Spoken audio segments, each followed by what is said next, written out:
Hi friends, అందరూ ఎలా ఉన్నారు? బాగున్నారండి? ఈ డ్రెస్ అయితే పురాతన కాలం నాటిది.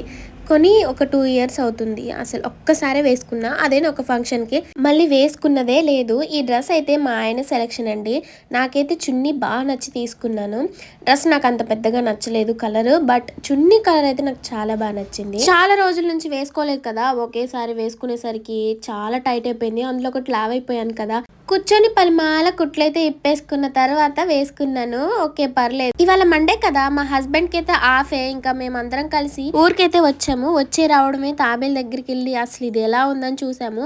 మేము అయితే చిన్న తాబేలుగా ఉన్నప్పుడు చూసాము. హౌస్ లో వేశారు. హౌస్ లో ఉన్న పాకురు అవన్నీ తింటూ ఉంటుంది.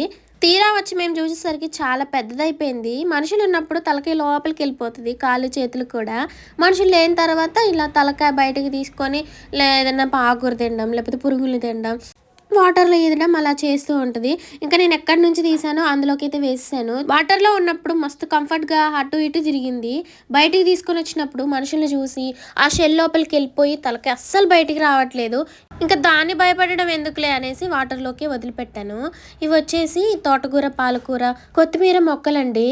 మస్తు వేసారు కదా. నాకైతే గార్డెనింగ్ అంటే మస్తు ఇష్టం.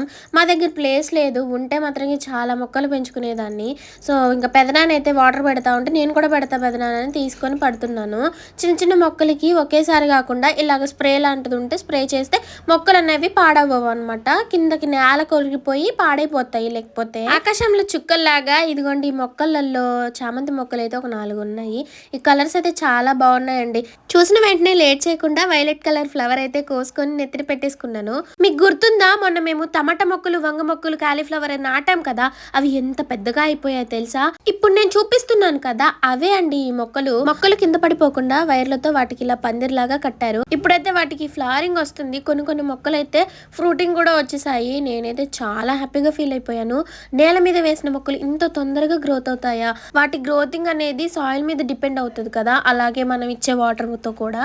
సో మొత్తానికైతే మా నేల మంచిదబ్బా. బీరకాయ కూడా కాసింది, చూసారు. మా ఆయన అయితే వీడియో తీశారు. ఈ మొక్కలైతే మేము నర్సరీ నుంచి తీసుకొని వచ్చాము. మొక్కలేమో చిన్నవి, కాయలేమో పెద్ద పెద్ద కాస్తున్నాయి. అసలు మొక్కలు గ్రోత్ అవ్వకుండానే కాయలు వస్తున్నాయి. అసలు నేనైతే షాక్ అయిపోయాను. సో మీరు మాత్రం వీడియోకి లైక్ చేయకుండా వెళ్ళమాకండి. చూసి వెళ్ళిపోవడమే కాకుండా వీడియోకి లైక్, అలాగే ఫస్ట్ టైం మన ఛానల్లో వీడియో చూస్తున్నట్లయితే సబ్స్క్రైబ్ చేయకపోతే కొంచెం సబ్స్క్రైబ్ చేసుకోవచ్చు కదా. ఓకే మరి బాయ్, ఉంటా. Bye, see you later.